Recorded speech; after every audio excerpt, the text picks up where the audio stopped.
동일만 면적의 땅에 감자를 심어도 수확량을 몇 개나 늘릴 수 있는 비결. 같은 시간 동안 몇 배나 큰 나무를 키울 수 있는 비결. 바로 비밀은 식물 복제입니다.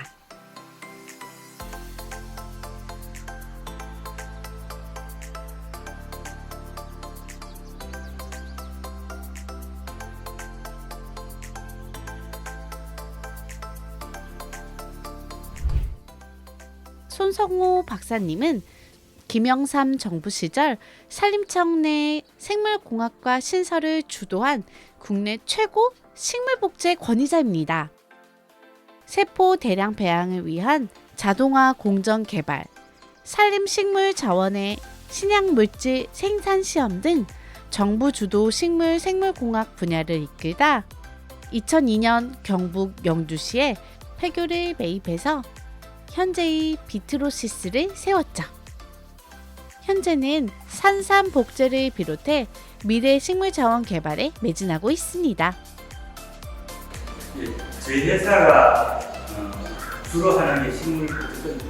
우리는 이제 식물 복제라 이제 외국 사람들은 클론을 만드는 기술은 전 세계적으로 지금 대부분 다 가지고 있어요. 가지고 그게 이제 일반적으로 가지는 게 조직 배양하는 그런 기술입니다.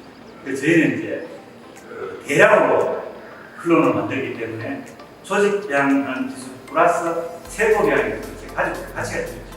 조직 배양을 해서 우리가 앞으로 부가가치가 독특한 식물체가 있지만 그 식물을 개선하고 복지 기술을 개발하는 그런 중입니다. 그래서 아주 다양한 수종을 저희가 개발하고 있고 이 기술을 이용해가지고 저희가 이제 캄보디아에서 자회사에서 지금 복제를 하고 있습니다. 예, 조직 배양은 그 말처럼 이제 식물의 어떤 작은 조직을 이용해 가지고 저희가 복제를 하는 겁니다. 클론을 만들어내는 거죠. 그렇기 때문에 조직 배양 같은 경우는 만들어낼 수 있는 양적인 어떤 한계가 있습니다. 그래서 보통 저희가 이제 시험관 같으면 하나에 5개, 10개 정도 만들어낼 수가 있고요. 저희가 쓰는 용기 같은 경우는 보통 한 1000개 정도 만들어낼 수 있습니다. 그래서 조직 배양했을 때는 좀 규모적으로 좀 작게 복제를 할 때 그때 조직 배양을 많이 쓰고요.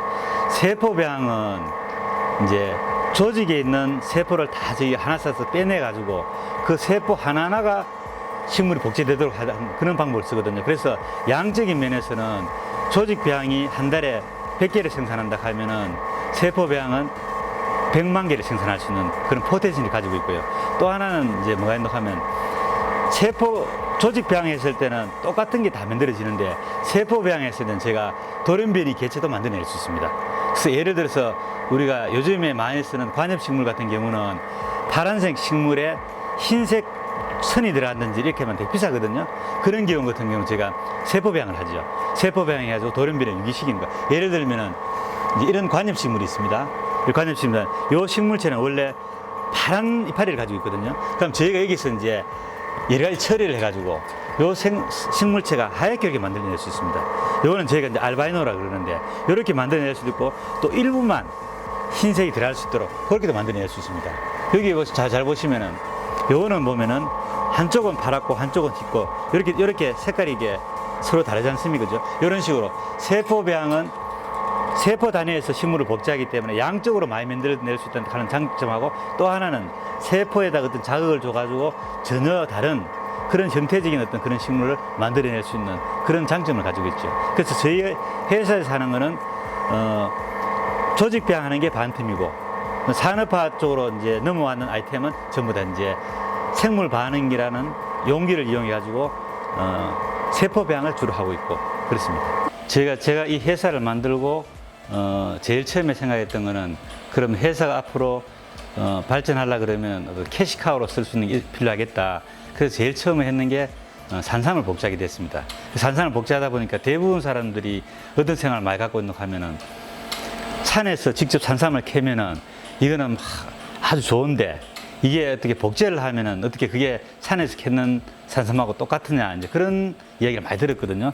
들었는데 사실 어떤 분들은 그 식물들이 기가 있다 그러는데 사실 저희는 기가 어떤지 그건 이제 입증할 수는 없습니다. 없는데 노지에 자란 인삼 같은 경우도 이제 2년생, 3년생, 4년생, 5년생, 보통 6년생까지 키우는데 4년하고 6년 때 수확을 많이 하거든요. 하면은 그 산삼을 수확했는 것 갖다가 분석을 하면은 요즘에는 이제 이 기계가 고성능 액체 크로마토그래픽 하는 기계입니다. 4년생, 6년생 인삼의 액체 추출물을 인젝션 시켜요. 20분 정도 지나면 어떤 성분이 얼마만큼 있는지 컴퓨터로 쫙 계산을 해서 그 수치가 나온답니다. 비트로시스의 기술력은 자신 있지만 산삼과 성분이 진짜 같냐고 의심하시는 분들이 많아서요. 우리가 배양한 산삼 추출물을 인젝션 시켜서 정확하게 그 함량을 알아봤잖아요. 원 산삼하고 얼마나 차이가 나는지, 인삼과의 차이는 어떤지 말이죠. 매번 수확할 때마다 이러한 정확한 분석을 거친 후 상품화를 하고 있답니다. 함량 표시는 당연하고요. 산삼뿐만 아니라 햄프의 성분도 분석 가능하답니다. 산삼이나 대마 등 유용한 성분들이 나오면 HACCC를 통해 순도 99.999% 같은 성분을 만듭니다. 인삼 사포닌의 24개지에 대해서 순도 99.999%를 증명하는 자료를 다 가지고 있습니다. 복제뿐만 아니라 이를 이용해 의료, 원료 등에 생산할 수 있는 기반의 기술을 보유하고 있습니다. 복제하려고 하면은 조직 배양하는 기술도 마찬가지고 세포 배양 기술도 마찬가지인데 복제하는 세포나 조직이 크는 환경이 100% 무균이 돼야 됩니다. 네. 그 미생물 하나도 있으면 크지를 못하거든요. 옆에 보이는 용기 안은 100% 무균 상태입니다. 사용하는 지하수는 음용수로 허가받았답니다. 설비는 모두 스테인리스 스틸이에요. 내부는 버핑을 다 했죠. 용접은 독일식, 후후. 지하수를 끌어올려 모으고요. 여러 개의 필터를 사용해 지하수에 포함된 여러 성분을 전부 없앴답니다. 자동화는 기본이죠. 400여 개의 자동 밸브로 조금의 틈이라도 생기지 않도록 철벽 방어하고 있습니다. 왜냐면 균이 침투하면 안 되니까요. 저희들은 이걸 다 생물 반응기라 그럽니다. 요거를요. 예, 네네. 생물 반응기라 그러는데 저 안에는 무균 상태에서 우리가 키우려고 하는 세포를 넣어주고 영양을 내주면 잘 자라게 되거든요. 네. 자라는데 세포가 클 수 있는 환경을 제가 만들어주는 거죠.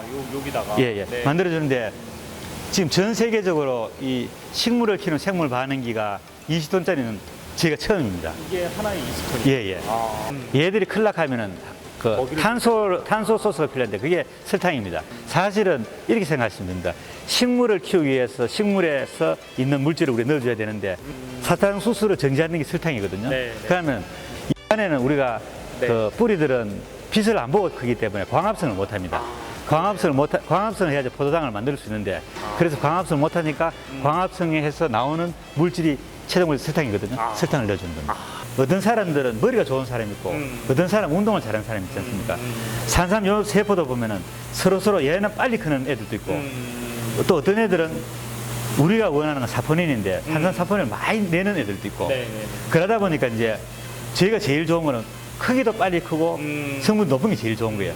그래서 이게 하나하나가 라인이 다 틀립니다. 제가 만드는 게 라인 틀려가지고 라인이 틀리면 크는 것도 틀려요. 얘는 보면 크는 형태가 이렇게 크잖아요. 네. 기본적으로는 얘들은 산삼의 특성을 가지고 있기 때문에 중간에 뿌리가 제일 먼저 나와요. 뿌리 나오고 잔뿌리가 나오기 시작해요. 얘하고 얘는 보면은 모양이 아유 산삼하고 같이 미니어처로 만들어져 버려요. 그다음에 중간 뿌리에서 잔뿌리가 나오고, 예. 그래서 저희가 지금 이제 2달 키우는데 2달 키우면 어떻게 산삼 뭐 50년 100년생하고 성물이 같나 이제 그렇게 할 수가 있잖아요. 할 수 있는데 그게 똑같은 원리입니다. 원리는 이렇습니다. 봄에 피는 개나리가 가끔 날씨가 따뜻하면 겨울에 꽃을 피우는 경우가 있잖아요. 이는 개나리가 꽃을 피울 온도와 습도가 맞춰졌기 때문인데요. 산삼 배형 세포들도 마찬가지입니다. 이 뿌리 하나하나에 처음에는 23도까지 온도를 올렸다가 0도까지 떨어뜨려 버립니다. 그러면 얘네들은 사계절이 지났다고 인식하게 되는 거예요. 이렇게 한 번이면 1년, 이걸 30번 반복하면 그렇죠. 30살. 이 세포는 자신이 30살이 된 세포라고 생각해서 마구마구 뿌리를 만들고 사포닌을 생산한다는 놀라운 자연의 신비. 사실은 2달생인데 30살의 스펙을.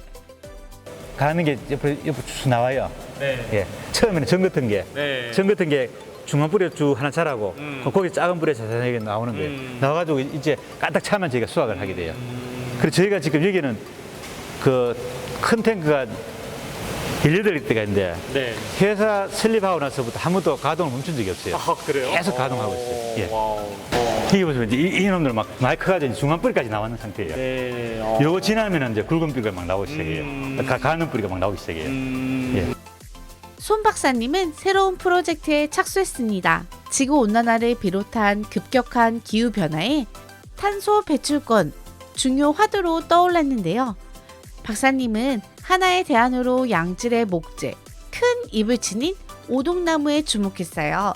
목재를 통해 성장을 촉진, 오동나무의 다양한 쓰임새를 확장하고자 한 거죠. 식물 복제를 통한 환경과 산업의 기여. 손 박사님의 연구와 도전은 계속됩니다.